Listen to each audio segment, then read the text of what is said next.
Bonjour, salut à tous, salut à toutes, bienvenue sur Zouk TV. Alors aujourd'hui, dans le cadre de ce Quad 9, on va parler santé. Santé plus particulièrement, on va parler de l'action SIDA en Martinique. J'ai à mes côtés justement Madame Ida Marie Mandala, donc, qui est responsable de la coordination. Donc Action SIDA, bonjour Ida, je peux t'appeler comme ça Ida? Oui, il n'y a pas de souci. Alors quand nous avons discuté en off, évidemment, ça fait combien de temps que vous faites partie de cette association? Alors, je travaille à Action SIDA depuis plus d'une dizaine d'années. Une dizaine d'années, donc Voilà. Oui. Où je fais de la prévention, de la formation, notamment sur la santé sexuelle, pas que sur le VIH-Sida. Je coordonne aussi les actions de documentation et la communication aussi. Voilà, la communication. Alors, elle a son cabinet, etc., sexologue. Et alors là, en matière de fréquentation, vous voyez des hommes, vous voyez des femmes, vous voyez un peu toutes sortes de personnes, quoi. Au niveau de l'association? Non, de vous-même. Ouais. Ah oui, je vois des hommes, des femmes, peut-être des jeunes hommes, des jeunes femmes aussi. J'ai déjà aussi accompagné des personnes en situation de handicap. Des gens en situation de handicap. Et Voilà. vous avez constaté que même dans ces secteurs-là, on dirait que les mentalités ont évolué un peu. Les gens, enfin, sont plus... ils vous font confiance, etc. Ils vous parlent de leurs problèmes. Voilà. Parce que c'est très à la mode maintenant, vous avez remarqué ça. Oui, alors. Mais et justement, les mentalités changent un peu sur la prise de conscience des problèmes. Et puis, justement, les personnes vont voir un spécialiste pour pouvoir demander des informations et aussi être accompagnées. Oui. Alors, sexologue, évidemment, vous voyez, vous savez que même la configuration du couple, effectivement, maintenant a changé avec les réseaux sociaux, et puis il y a les jeunes derrière qui voient des images des fois. C'est pas devenu banal, la sexualité, un petit peu, actuellement? Alors, la sexualité, c'est vrai qu'au niveau des jeunes, parce qu'au niveau de l'association, on fait de l'éducation à la sexualité dans les établissements scolaires. Et Donc vous intervenez en milieu scolaire parfois? Oui. Aussi. Et donc, ça fait partie des activités de l'association. Et on voit justement qu'il y a une forte présence des images et on a l'impression que la sexualité n'est plus tabou. Or, c'est pas trop le cas parce que les jeunes, ils ont de la difficulté à parler justement sur ce sujet-là. Donc vous pensez, ils consomment les images, sur les réseaux des images, forcément, ils ne sont pas très... Voilà. Et alors là, il y a une autre forme. Avant, on parlait de sentiments, d'amour, il y avait une approche sexuelle. Mais on a l'impression que maintenant, c'est débridé. Justement, c'est là le danger. Ouais. Mais justement, ça veut dire qu'ils consomment, mais sans forcément faire le lien à eux, leurs désirs, leurs sentiments par rapport à la sexualité. Donc nous, on est là pour déconstruire justement tout ça, pour revenir, pour dire, mais qu'est-ce que ça représente la sexualité pour toi, la relation à l'autre, le consentement aussi, la prévention des risques aussi, ça en fait partie. Donc, dans le travail d'approche, évidemment, vous êtes là, vous menez des actions publiques, etc. Mais est-ce que vous pensez que, au niveau même de la cellule familiale, est-ce qu'il y a une implication directe qui doit se faire? Est-ce qu'il doit y avoir un dialogue même entre parents, enfants, etc.? Bien sûr, et c'est super important parce que justement, dans l'éducation à la sexualité, oui, ça fait partie justement de la loi dans l'éducation nationale, de prévoir des séances d'éducation à la sexualité du collège jusqu'au lycée. Et mais dans ces séances-là, on encourage les jeunes à parler avec leurs parents parce que ce sont les premiers interlocuteurs, ce sont les premiers éducateurs aussi par rapport à cette éducation-là. Et donc, il faut qu'ils puissent être en mesure de se tourner vers leur entourage familial quand ils le peuvent. Oui, avant d'entrer vraiment dans le thème du sujet Action SIDA, une dernière question concernant justement l'approche qu'on fait. Alors, il semblerait qu'il y ait certaines prédispositions pour pouvoir enseigner la sexualité dès les classes primaires, les toutes petites classes. Est-ce que vous pensez que c'est une bonne chose? En fait, c'est à vous de voir. Oui, tout à fait. Alors, je crois que c'est important même de prévoir justement cette éducation à la sexualité dès le primaire parce que justement la sexualité c'est global. Il faut remettre les choses en contexte pour dire que la sexualité ce n'est pas que le rapport sexuel. Exactement, oui. Et souvent il y a l'amalgame qui se fait. Exactement. Et ça, donc ça rejoint des fois la pornographie, etc. Donc c'est pas du tout le même rayon, quoi. Voilà, c'est pas du tout le même rayon et en plus on parlait d'images tout à l'heure, de pornographie. Les jeunes sont confrontés à ça à un jeune âge, justement, avec les smartphones, avec Internet, ils sont confrontés à un jeune âge. Et donc, l'éducation à la sexualité, ça va permettre justement peut-être pour les armées, pour pouvoir réfléchir là-dessus avant que ça arrive, justement. Anticiper, quoi. Anticiper, exactement. Oui. Et on peut parler du corps, parce que il faut nommer aussi, on apprend l'anatomie, hein, lorsqu'on est plus jeune, on va apprendre le nez, qu'est-ce que c'est, la bouche, mais on sait pas, on a de la difficulté à nommer, justement, ce qu'on dit, les parties intimes. C'est ça qui fait que ça reste tabou. Oui, mais c'est ce que je vous disais, parce qu'avant, vous savez, j'étais prof également, j'ai eu des collègues qui me disaient que c'est au niveau de la 5e. Hein. Alors, on apprenait la menstruation, etc., l'arrivée des règles, mais il y avait une partie, il y a une approche quand même qui était un petit peu voilée, quoi. Voilà. Alors là, maintenant c'est open bar, quoi. Quand c'est voilé, ça va rester tabou. Donc, il faut nommer les choses pour pouvoir pour diminuer justement ces secrets et ces tabous-là, et pour que les jeunes puissent notamment être en mesure d'en parler, d'être à l'aise, et aussi lorsqu'il y a un problème, d'être en parler à un adulte. S'il y a quelque chose, s'il y a des violences, parce que ça aussi, ça peut être enseigné vers les plus jeunes, de dire ça c'est mes parties, ça c'est à moi, ça me regarde, tu n'as pas le droit de toucher. Ouais. Donc, c'est cette approche-là qu'on peut enseigner déjà dès le plus jeune âge aussi. Alors là, bien évidemment, Ida, on va entrer maintenant dans l'action. C'est Action SIDA, mais il faut comprendre. Alors, c'est ce fameux mois où vous êtes sur plusieurs terrains, Qu'est-ce que vous avez déjà fait? Un petit bilan de ce qui a déjà été fait. Alors, il est vrai que au sein de l'association Action SIDA Martinique, on se mobilise toute l'année, à travers diverses actions. Et il y a 4 temps forts dans l'année, notamment en termes de prévention, on dit grand public, information, sensibilisation. Le premier temps fort qui vient de passer... c'était le mois de janvier. Février, oui. Qu'est-ce qui se passe en février? Ça a concerné quoi exactement? Le carnaval. Donc c'est un temps fort de prévention. Mais justement, on va en parler tout à l'heure. Alors, le carnaval, comme on fait un flashback. Alors, carnaval, vous avez constaté que la tendance est au débridage total, quoi. Tout le monde a roulé, quoi. C'est la transgression, etc. Est-ce que vous tenez compte de cette mentalité qui permet aux gens d'avoir un exutoire aussi? Oui, on tient compte de ça. On reste sur le fait d'informer, de ne pas oublier qu'il faut se protéger, malgré qu'il y a des personnes... On est dans la liesse, etc. Dans la liesse, exactement. Donc, on va rappeler les modes de transmission, et la protection aussi, et aussi, s'il y a quelque chose, ou aller faire un dépistage, justement. Oui, mais Ida, ce que je voulais vous dire, c'est que justement, dans le cadre du carnaval, c'est assez particulier. Transgression, etc., les gens se promènent presque à poil, etc., les femmes sont en string. Mais ça ne veut pas dire qu'elles donnent leur corps non plus. Voilà. Hein. Mais plutôt... alors, effectivement, là, c'est, comme je le disais tout à l'heure, c'est quelque chose qui... C'est peut-être choquant, mais apparemment, j'en discute souvent avec des jeunes filles comme ça qui me disent, Monsieur Timon, c'est mon corps, je le montre. Ah oui, mais pas touche non plus, il y a ça aussi. Hein. Ouais. Voilà, de dire, c'est pas parce que une femme montre son corps qu'il faut aller le toucher. Voilà. Et rappeler aussi que dans ces moments-là, on peut être peut-être à risque, parce que l'alcool, les stupéfiants, ça va diminuer justement, comment je veux dire, ça peut augmenter le risque d'avoir des rapports sexuels sans protection. Donc on est là pour faire cette piqûre de rappel. C'est-à-dire c'est un moment pour faire des piqûres de rappel sur comment se protéger, ne pas oublier que il y a des moyens de protection, et aussi s'il y a quelque chose qui se passe, d'aller se faire dépister. Voilà.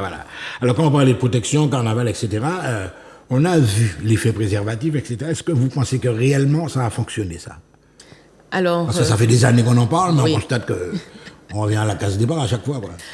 Alors, c'est pas qu'on revient à la case départ, mais c'est vrai que il semble avoir peut-être de certains relâchements au niveau des comportements préventifs, ce qui fait que il peut avoir une augmentation notamment de certaines, notamment IST, donc des infections sexuellement transmissibles. Voilà, oui. Donc le préservatif, il faut il faut continuer à en parler, il faut Et continuer à l'utiliser, l'utiliser et de se sentir aussi. Il faut que les personnes se sentent concernées. C'est-à-dire que toute personne qui a une vie sexuelle active est à risque d'avoir une infection sexuellement transmissible. C'est pas juste pour les autres, en fait. Et que le préservatif, mais c'est là pour... C'est pas juste, je veux dire... Occasionnel, quoi. Pour m'emmerder ou avoir... Il faut changer le rapport qu'on a, justement, avec le préservatif. Ouais. Il faut être en mesure de l'intégrer, justement, dans sa vie son sexuelle. Comportement sexuel, etc. Voilà, exactement. Ouais. Alors là, on avait cette phase carnaval. Vous avez également un phénomène, on ne va pas peut-être trop entrer là-dessus, le phénomène de la prostitution. Est-ce que vous l'avez pris en compte aussi? Évidemment, certainement. Alors, c'est vrai que au niveau de la prostitution, l'association se mobilise moins dessus. Il y a des associations qui sont plus sur ce champ-là, et notamment en termes de prévention ou de dépistage. Mais c'est vrai que on a eu des partenariats, notamment avec la Croix-Rouge, pour pouvoir faire de l'éducation à la sexualité avec des femmes qui sont en situation de prostitution, pour qu'elles puissent justement changer leur rapport au corps, l'image à soi.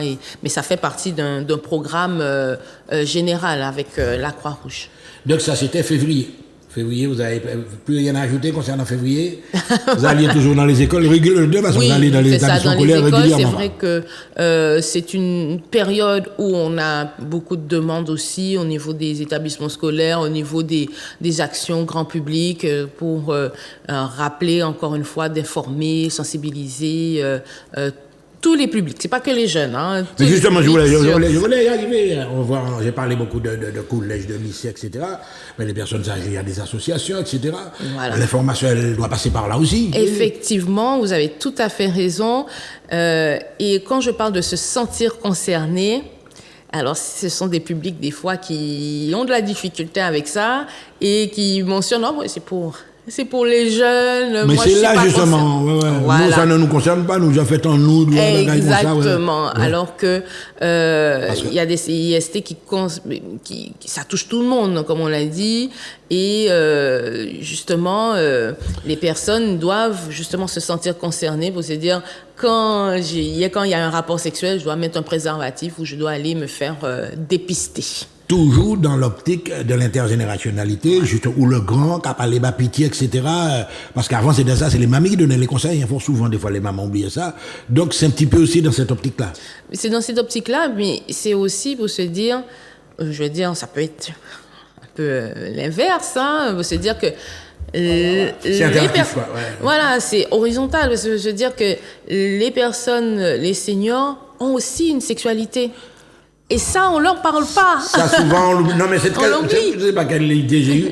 Parce que souvent, je regardais ça. Maintenant, on constate que les seniors ont une sexualité qui ne ressemble pas forcément aux images qu'on voit à la télé, etc., mais une forme de tendresse. Enfin, il y a une autre approche. Il peut y avoir une autre approche, mais c'est cette prise en compte de se dire, mais c'est pas fini. C'est comme vous avez dit tout à l'heure, tant fait tant. Non, pour moi, non, c'est pas fini. La sexualité, c'est jusqu'à la mort, donc il faut prendre en compte ces différentes dimensions-là, et c'est vrai que dans la vie il y a eu plusieurs événements, et notamment au niveau des seniors, on va parler par exemple pour les femmes de ménopause ou pour les hommes, justement il y a le vieillissement qui fait qu'il y a certaines dysfonctions. Ils ont un complexe aussi, il y a les opérations de la prostate, il faut en parler aussi. Voilà, bien sûr, exactement, qui ont des effets sur la sexualité. Donc ça, il y a des seniors qui se réveillent à 50 ans et se dire, il y a un souci. Qu'est-ce que je dois faire? Il y a un souci. Non, mais c'est très important. Et il y en a qui se découvrent à cet âge-là, qui se découvrent et se dire, mais oui, j'ai des sensations, j'ai des plaisirs, et qui découvrent. Il y en a même, il y a des érections bizarres, ils ont clac. Voilà. Ou l'inverse. Il y a des femmes qui se disent, il y en a qui ont des envies, voilà, ou des orgasmes. leurs premiers 60 ans enfants. passés, quoi. Ah oui. Voilà, parce que justement, notamment en termes de sexualité féminine, c'était beaucoup Si elles ont été frustrées aussi, il y a tout un c'était processus. caché ou c'était réprimé ou c'était je me donne à l'autre et l'autre il prend son plaisir, l'homme, hein, dit que c'est l'homme qui a envie et puis la femme n'a pas d'envie.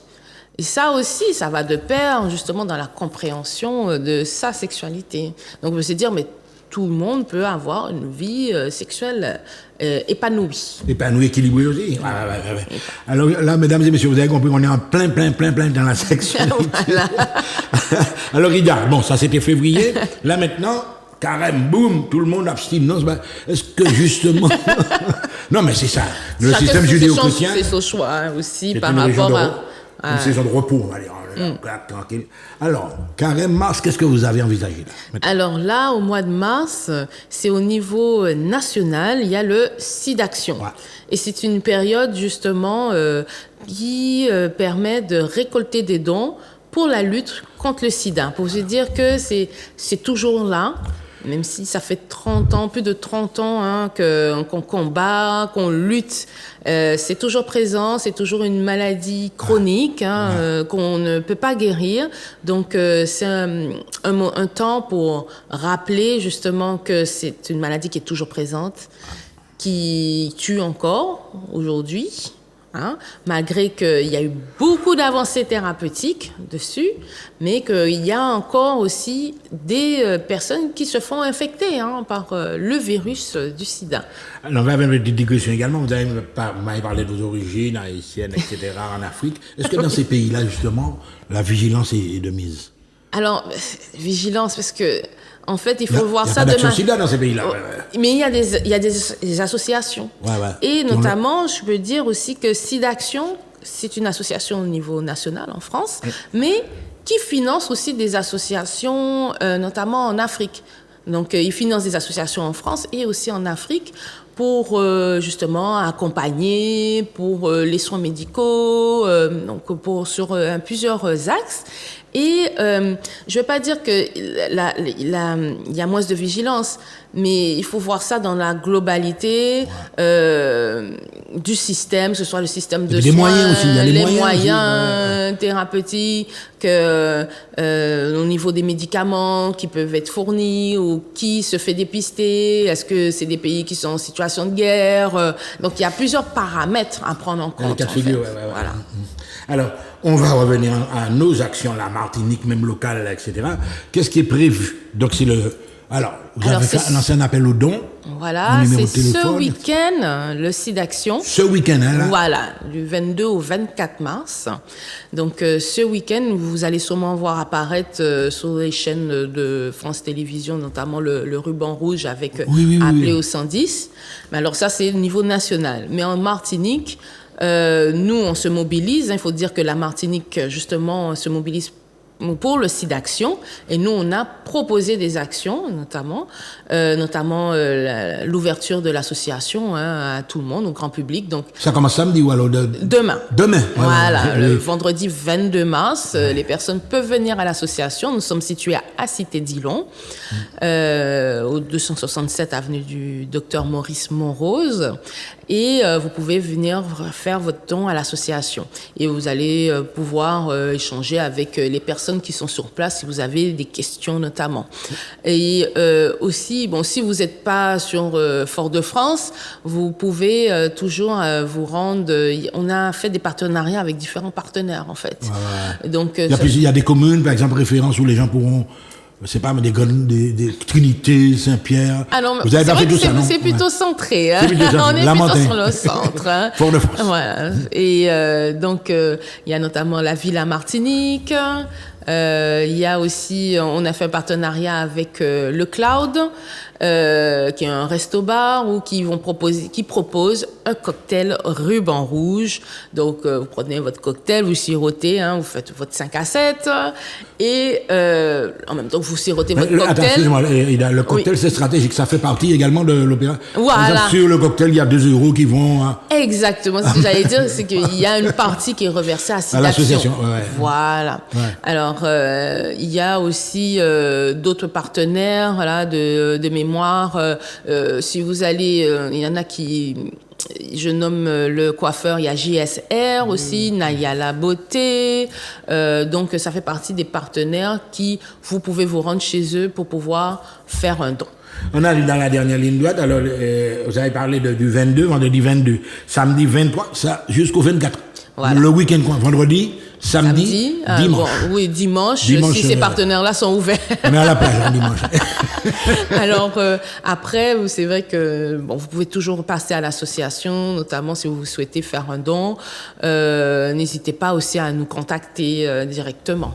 Alors, vous avez 1 minute maintenant, on arrive en fin d'émission, pour déjà pouvoir inviter. Ouais, on a dit pas mal de choses là. Voilà. Vous avez 1 minute pour inviter la population. Si vous avez des détails à apporter, je vous écoute, Ida, c'est parti. Alors, j'invite la population à passer à l'association Action Sida Martinique. Nous sommes situés au 267 avenue du Docteur Maurice Morose, à Cité-Dillon. Et vous pouvez nous appeler au 0596 63 12 36 ou visiter nos réseaux sociaux, que ce soit Facebook, Action Sida Martinique, nous sommes plus forts ensemble, notre Instagram, on a Instagram maintenant, notre site internet aussi, actionsidamartinique.org pour avoir toutes les informations et visiter notamment nos partenaires qui se mobilisent pour le SIDAction, que ce soit la Villa Martinique, le Cloud, JSR, Naya La Beauté, donc n'hésitez pas à aller vers eux pour pouvoir faire votre don parce que ça va montrer que la Martinique, justement, lutte contre le sida et se mobilise avec SIDAction. Merci, Ida. Mesdames et messieurs, vous avez compris. Alors là, c'est vraiment le déplacement, il faudra le faire. Donc 22, 23, on va dire vendredi et samedi. Dimanche aussi. Oui. 22, 23, voilà, 24. Voilà, exactement. SIDAction, voilà, vous donnez un coup de main. C'est bien. À bientôt. Bye. Merci. Depuis 30 ans, face au VIH, on n'a pas arrêté de rassurer, trembler, chercher, demander. Nous n'avons pas le droit d'arrêter.